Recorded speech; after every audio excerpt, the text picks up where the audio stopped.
नमस्कार, मैं श्वेता गोस्वामी जिला एवं सत्र न्यायालय धमतरी में न्यायिक मजिस्ट्रेट प्रथम श्रेणी के पद पर पदस्थ हूँ।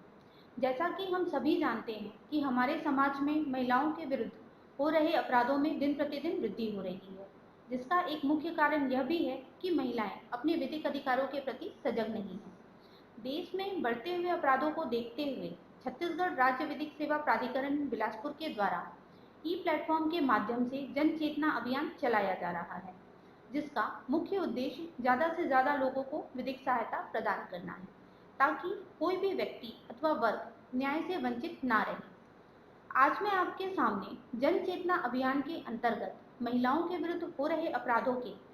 कुछ मुख्य अपराधों के विधिक प्रावधानों एवं विधिक सहायता के संबंध में चर्चा करूंगी।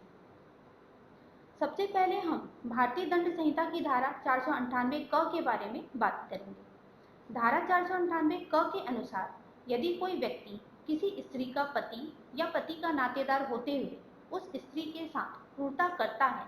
तब यह समझा जाएगा कि उस व्यक्ति ने धारा 498 क के अंतर्गत अपराध किया है। इस धारा में प्रयोग किया गया शब्द क्रूरता बहुत ही व्यापक तरीके से परिभाषित किया जा सकता है, जैसे कि किसी महिला के शरीर या स्वास्थ्य को शारीरिक या मानसिक क्षति पहुंचाना, महिला को शारीरिक या मानसिक उत्पीड़न देना, किसी महिला को किसी बात या रहस्य के लिए ब्लैकमेल करना, किसी महिला को किसी मांग को पूरा करने के लिए उसके साथ गैरकानूनी संबंध बनाना या उस महिला का शोषण करना,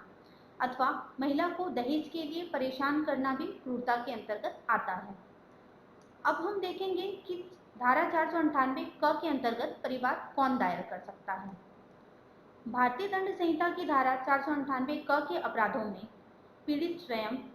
या उसके किसी रक्त से संबंधित व्यक्ति या विवाह से संबंधित व्यक्ति या गोद लेने से संबंधित व्यक्ति प्रथम सूचना रिपोर्ट अथवा परिवाद दर्ज करवा सकते हैं।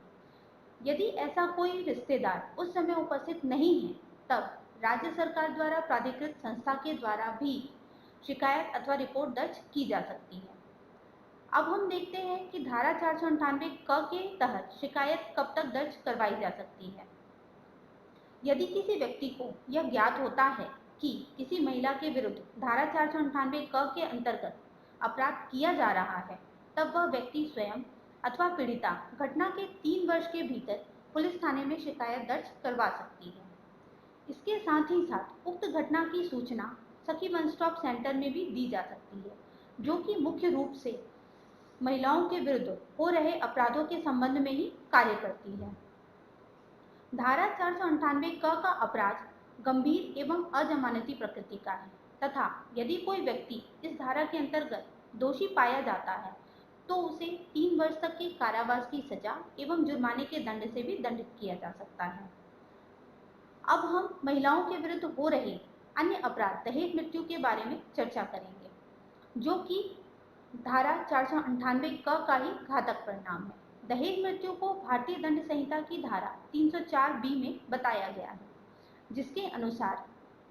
यदि किसी स्त्री की मृत्यु विवाह के 7 वर्ष के भीतर जलने से या शारीरिक क्षति या असामान्य परिस्थितियों में होती है और यह प्रदर्शित होता है कि उस स्त्री की मृत्यु के कुछ समय पहले उसके पति या पति के रिश्तेदार ने दहेज की मांग के लिए उसके साथ क्रूरता किया था, तब यह माना जाएगा कि ऐसी मृत्यु दहेज के लिए ही की गई है। अब हम देखेंगे कि दहेज किसे कहते हैं।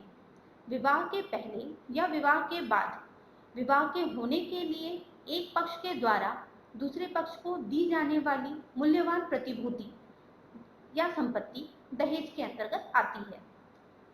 दहेज संबंधी मामलों में यदि किसी महिला के साथ दहेज के लिए क्रूरता की जाती है तथा विवाह के 7 वर्ष के भीतर उस महिला की मृत्यु हो जाती है, तब न्यायालय यह अवधारणा करेगा कि ऐसी मृत्यु दहेज के लिए ही की गई है।